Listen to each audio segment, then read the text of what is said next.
Nagbigay ng tila mabigat na pahayag ang pamunuan ng SBP sa usaping magdagdag ng players sa hanay ng Gilas Pilipinas. Adjustment sa araw ng practice ng Gilas, sinagot din ng SBP. Tune-up games sa Turkey, may petsa na. At conflict sa bakbakan ng Gilas at New Zealand kasama ang Hong Kong sa Nobyembre sa ikalawang window ng Asia Cup qualifiers, sinagot din ng SBP. Tutukan po natin ang lahat ng yan, pero bago yan, hihingi po tayo ng isang subscription sa lahat ng dumadaan sa ating munting channel kung nagugustuhan nyo ang ating palabas. Kung medyo mabigat ang subscription, siguro kahit isang like at isang share na lang po yan. Okay na po ako dyan.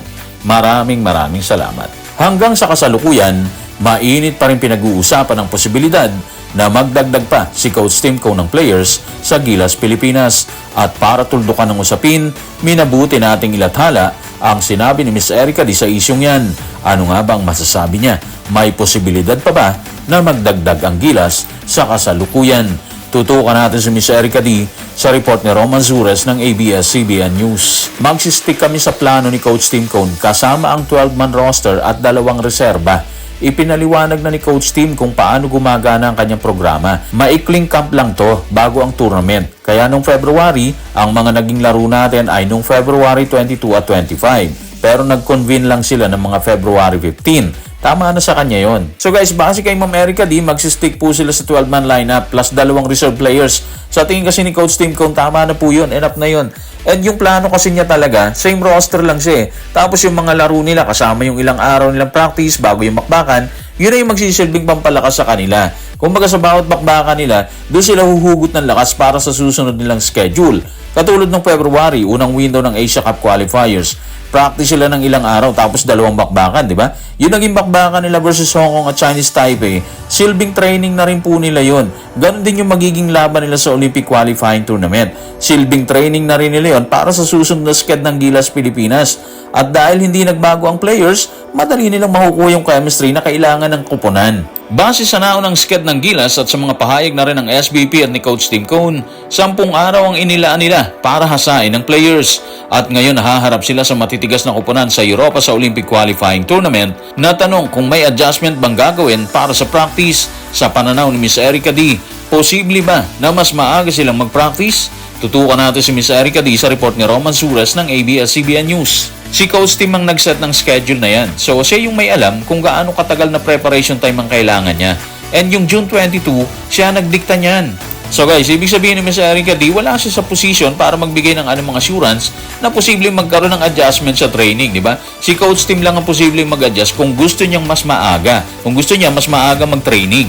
Pero base kasi sa takbo ng PBA Philippine Cup, parang medyo malabo kasi kung SMB yung sasagupa sa finals kalaban ng ibang team, hindi nila makakasama sa practice si Junmar, si CJ Perez, kasi lalaro sila doon.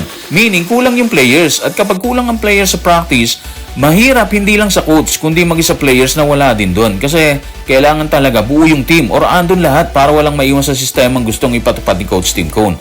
Anyway, depende naman yan kay Coach Tim, di ba? Siya lang yung nakakaalam yan. Kung posible mag-practice sila ng mas maaga, para dito sa Olympic qualifying tournament. Walang dudang si Coach Tim pa rin ang may say sakaling mag-practice sila ng mas maaga.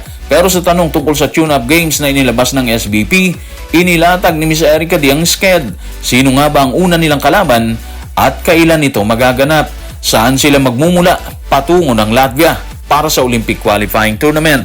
Tutukan natin si Miss Erica Di sa report ni Reynald Magallon ng Manila Bulletin. Maglalaro tayo laban sa pambansang kupunan ng Turkey sa ika-27 ng Hunyo. At pagkatapos, tutuloy tayo sa Poland na nag-host din sa amin para sa isa pang bakbakan.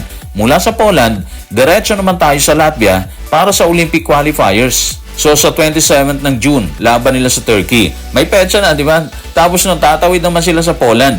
Again, mabigat yung sked, kakapagod yun. Pero kailangan kasi nilang gawin yun para hasahin yung players ng Gilas Pilipinas. Actually, malaking tulong ang tune-up games na yun ng Turkey at ng Poland dito sa Gilas Pilipinas.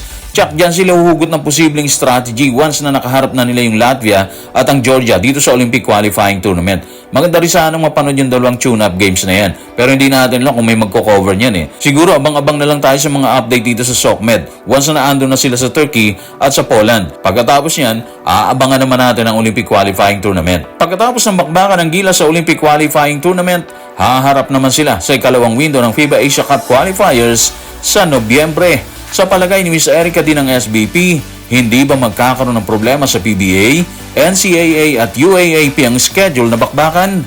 Tutukan natin si Miss Erica D sa report ng Fast Break. Magkakaroon pa tayo ng dalawang home games laban sa New Zealand sa November 21 at laban sa Hong Kong sa November 24. Napagkasunduan na nila yan na ayusin ang kanilang mga schedule ng naaayon dyan. Hindi po dapat tatama yan sa mga tournaments na pinaghahandaan natin this year. Base po kasi sa balita, present naman lahat ng stakeholders habang tinatakil ang issue na yan. Kaya sa pananaw ni Miss Erica D, hindi na dapat magiging issue ang ganap ng PBA, NCAA or UAAP. Kaya para sa kanya at sa pamunan ng SBP, walang magiging problema doon sakaling dumating na yung oras para sa bakbakan ng Gilas at New Zealand. Ganon din sa Hong Kong. Home games po ito ha. Kung di tayo nagkakamali, gagawin po yan sa MOA Arena. Magandang abangan po ito kasi ang bigat din po ng New Zealand ha. Nung World Cup qualifiers, tambak ang Gilas dito sa score na 106-60. Grabe, 46 points yung tambak. Grabe po yun. So dito natin makikita kung ano ang improvement ng Gilas ngayong hawak ni Coach Tim Cone ang kanyang manibela. So guys, maraming salamat.